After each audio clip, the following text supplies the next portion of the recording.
Unexpectedly, a storm had formed off in the distance. It was already twilight, and the lighthouse had just begun to peak over the horizon.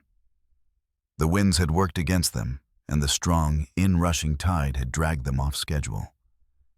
They were to be at the lighthouse no later than dusk. To find the cavernous inlet in the cliffside was no easy task in broad daylight. But perhaps tonight the pops of lightning would work in their favor.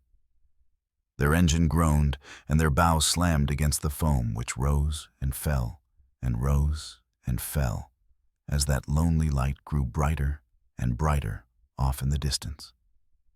Upon reaching the face of rock, the sky erupted in a flash, and the four of them dropped to the deck as thunder roared above them. The lighthouse had been struck, and now all was dark.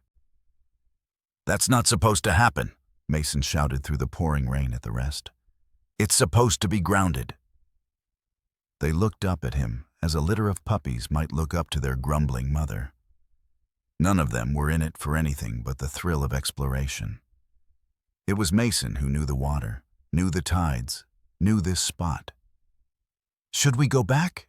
Emma shouted in reply. "What? Are you crazy?" Jackson said. "We need shelter now." Laney watched on sheepishly. Mason, through his actions, agreed with Jackson's assessment. He throttled forward, veered hard to the right, and shadowed the rocky shore. They rowed harder than he'd liked to, but the exposure had become a critical threat. He'd held it together as waves slammed their starboard side and threatened to throttle them against the jagged rock face. They rowed closer than he'd liked to, so as not to miss the narrow inlet which held their only hope of safety. What the hell is happening? Emma couldn't hold it together, watching Mason struggle. "Would you let me focus?" he snapped back. Uncharacteristic of him, but desperate times. It was then that Laney spoke up. "Look." She pointed back over her shoulder, off towards the back corner of the boat. Mason snapped his head around and noticed what appeared to be a break in what was otherwise an impenetrable wall of foam. "Wow, incredible eyes, Laney." He was a bit embarrassed to have missed it.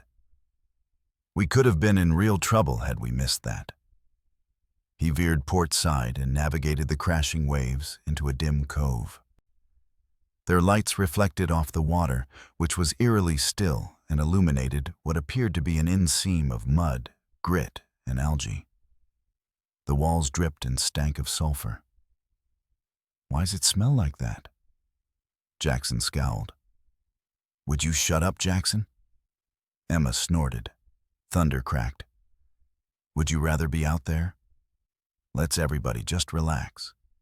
Mason put on his calmest voice. "Here, put these on." The boat rocked back and forth as Mason went one by one to each of them, wrapped a headlamp around each head, and turned on the light to the red setting. Nobody spoke as they examined their surroundings. "Look there," Laney said with some excitement. She pointed towards an old dock on which sat a coiled rope. Mason idled them over and barked, "Jackson, grab that piling." Jackson reached out and gripped what was once a sturdy piece of timber, but was now a rickety, algae-slick, waterlogged post. He did his job and torqued the boat into position parallel with the dock. "Emma, hop out and toss me one end of the rope," Mason ordered. She wobbled as she made her way towards the front of the boat. One hand on the dock, then another, then a foot, then the other.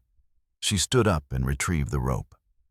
He wrapped the rope around the cleat and rose up off his knees. "All right, everybody off," he said.